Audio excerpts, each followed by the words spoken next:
제3장 재미있는 말 한마디가 인생을 살찌운다. 대화를 끝말잇기처럼 연결하라. 당신이 단정적인 표현을 써서 말을 끝내면 상대와 이야기를 이어나가기가 점점 어려워진다. 가령 다음과 같은 표현을 보자. 이 제품은 정말 좋은 제품이더군요. 이렇게 말하는 것보다 제가 보기에는 겉으론 상품의 질이 다른 제품보다 떨어지는 것 같은데 그것은 왜 그렇지요? 라고 말하는 것이 좀 더 대화를 진행시키는 요령이다. 난 도대체 이 일을 하고 싶은 마음이 전혀 아니야 라고 하기보다는 난 내가 이 일을 왜 해야 하는지 모르겠어. 정말로 이 일을 꼭 해야만 하는 것일까? 다음 사람에게 넘기거나 아예 생략할 수는 없는 것일까? 이렇게 여운을 남겨두는 것이 다음 사람이 이어서 말을 할 공산이 커진다. 이처럼 단정적인 표현으로 말을 끝맺음하면 다음 사람은 할 말이 궁해지고 새로운 말을 다시 시작하지 않으면 안 되는 부담감이 생긴다. 대화는 끝말잇기와 같다. 장마, 마수, 술수, 수세미, 미용실, 실내화. 이처럼 중간에 끊어지지 않고 끝없이 이어지는 대화로 서로를 기분나게 할 수 있어야 한다. 또한 한 가지 사실에 감상을 곁들여라. 상대의 이가 하얗고 가지런하다면 당신의 이가 가지런하고 하얗습니다. 라고 말해도 좋다. 그러나 이가 가지런하고 하얀 걸 보니 당신은 부지런하고 자기 관리에 철저하신 성격인가 봅니다. 라고 말하면 더욱 좋다. 철저하기는요. 부모님들에게서 치아만큼은 철저히 닦도록 교육받았어요. 왠지 아세요? 우리 부모님들이 충치 때문에 많은 고생을 하셨거든요. 이처럼 감상을 곁들이면 화제를 자연스럽게 이어나가기가 편하다.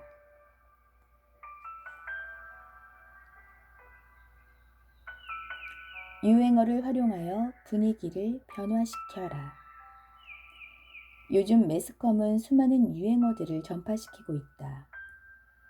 국회에서 장관들이 국정보고를 하는 자리에서 일부 국회의원들이 서로 티격태격하며 싸우자 코미디야 코미디 라고 속삭였던 전 법무장관 강금실 씨의 말은 그 뒤로 정정에 여념이 없는 국회의원들을 조롱하는 유행어가 되었다.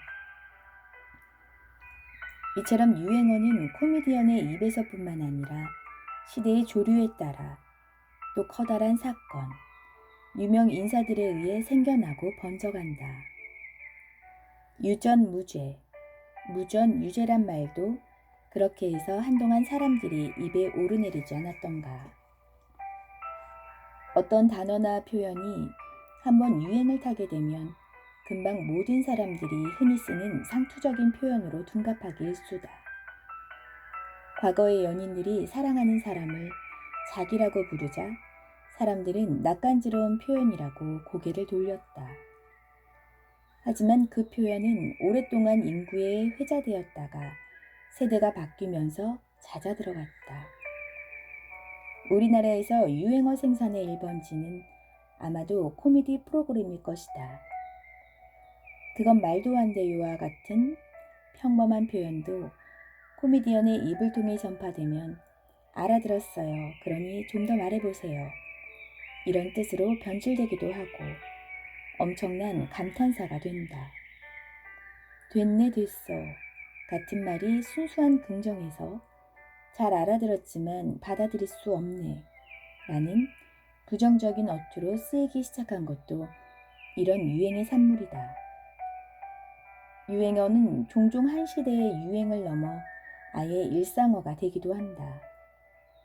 최근 기업체들에서 자주 쓰는 고객님이라든가 팀장님 같은 말도 예전에는 들을 수 없는 말이었다. 하지만 말하는 사람이나 듣는 사람의 암묵적인 동의하에 이제는 보편적인 단어가 되어버렸다. 또 하나 조심해야 할 점은 이미 시효가 지난 유행어를 젊은이들에게 사용하는 일이다. 이미 서태지도 졸업하고 동방신기나 보아에 열광하는 세대 앞에서 작고한 서영춘이나 마흔이 훌쩍 넘은 이경규식 유행어를 쓴다면 그들은 알아듣기는커녕 세상 물정 모르는 사람이라고 손가락질하지 않겠는가.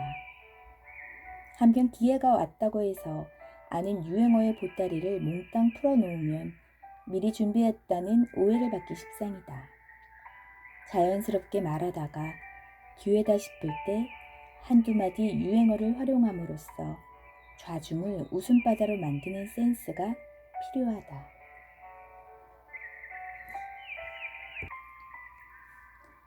상대를 유쾌하게 만들어라. 우리가 어떤 사람이든 만나 유쾌한 자리를 가진다면 헤어지기 섭섭한 기분이 든다. 그것은 분명 접시가 깨어지는 수다가 아니라 미소를 머금게 하는 유쾌함 때문이다. 그런 사람은 가령 당신이 껄끄러운 비즈니스를 목적으로 찾아간다 해도 냉담하게 돌려보내지 않는다. 그는 분명히 당신의 말에 진지하게 귀를 기울일 것이고 색다른 의견을 내놓으면 거기에서 나름대로 장점을 발견하려 애쓴다. 그런 다음 자신이 발견한 문제점을 친절하게 설명해 줄지도 모른다.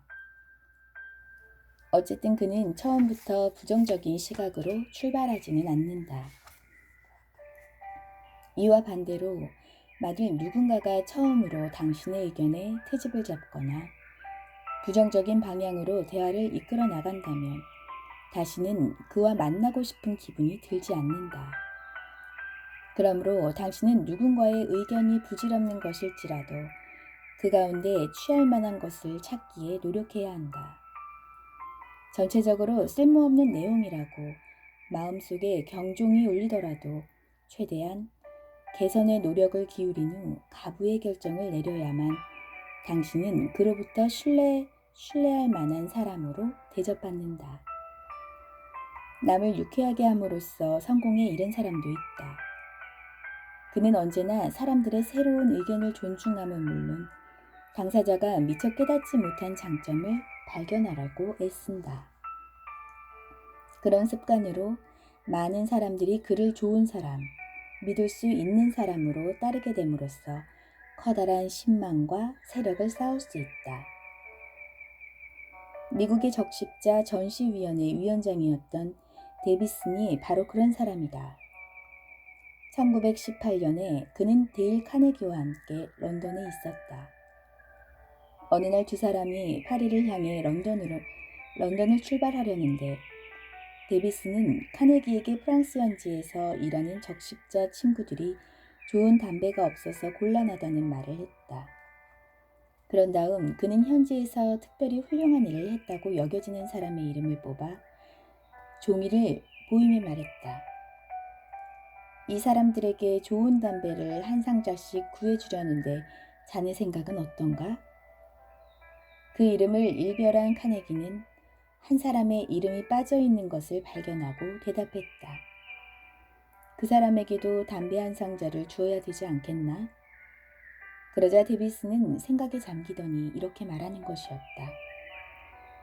내가 그 사람을 어떻게 잊을 수 있겠나? 나는 그에게 특별히 담배 2상자를 줄 생각이라네. 아니 어째서 그 사람에게만 2상자를 주겠다는 건가? 그야 당신도 한 상자를 줄만하다고 생각했고 나도 한 상자를 줄만하니 합해서 2상자가 아닌가? 그렇듯 유쾌한 심성과 유머로 세상을 대하는 사람에게 배워라.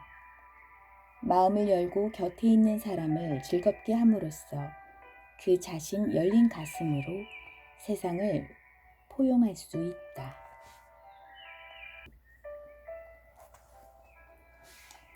풍부한 재료를 가지고 흥겨운 대화를 만들어라. 충분한 이야기의 재료가 없이는 이야기를 잘 끌어나갈 수가 없다. 미국의 루스벨트 대통령을 만나본 사람들은 그의 박식함에 경탄을 금치 못했다고 한다. 그는 어떤 화제이건 간에 적합한 화제를 풍부히 가진 사람이었다. 그렇다면 그는 어떻게 그처럼 풍부한 화제를 가지고 있었을까? 그는 누가 자신을 방문한다는 연락을 받으면 방문객이 좋아할 화제에 대해 관계서적을 뒤지며 연구를 했다고 한다. 상대방이 가장 깊은 관심을 가지고 있는 문제를 화두로 삼고자 하는 노력인 것이다. 대화를 잘하는 사람은 언제나 샘물처럼 솟아나는 화제를 가지고 있다. 활동력이 적거나 주의가 산만한 사람은 많은 화제를 가질 수 없다. 화제를 가지기 위해서는 알게 모르게 집중력이 필요하고 노력을 해야 한다. 대화의 재료를 많이 모으려면 하찮게 여겨지는 이야기라도 주의 깊게 듣고 그 안에 중요한 부분을 메모해두는 습관을 들이는 것이 좋다. 또 텔레비전이나 인터넷, 신문 등에도 좋은 이야기의 재료가 많다.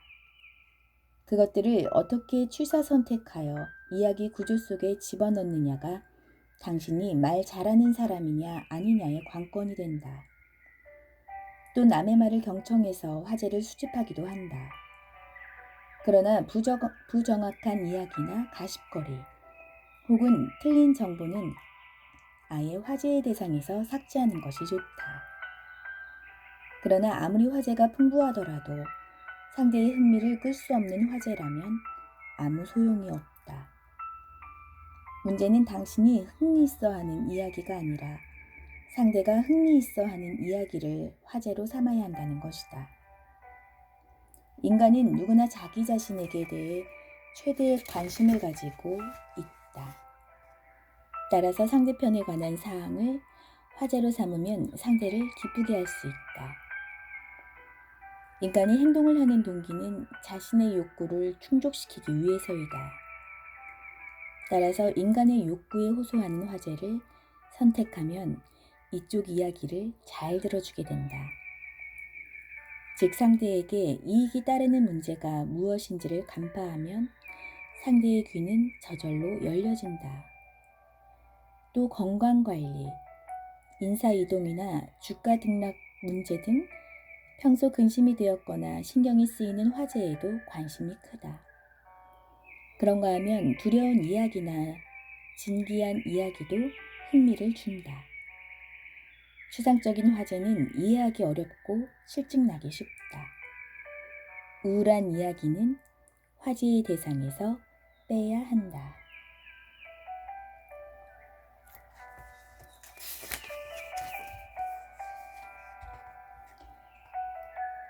허풍쟁이로 여겨지는 과장은 삼가라. 화술은 단순한 기술이 아니고 그 밑바탕에는 진실과 성의가 깔려 있어야 한다. 말을 잘하는 조건은 첫째, 진실, 둘째, 양식, 셋째, 기분, 넷째, 재치라고 본다. 그러나 진실은 어떤 대화에 있어서도 가장 중요한 요건이다. 세상에는 무엇이든 과장하려 드는 사람이 있다. 이것은 과장이 점점 버릇이 된 탓이다.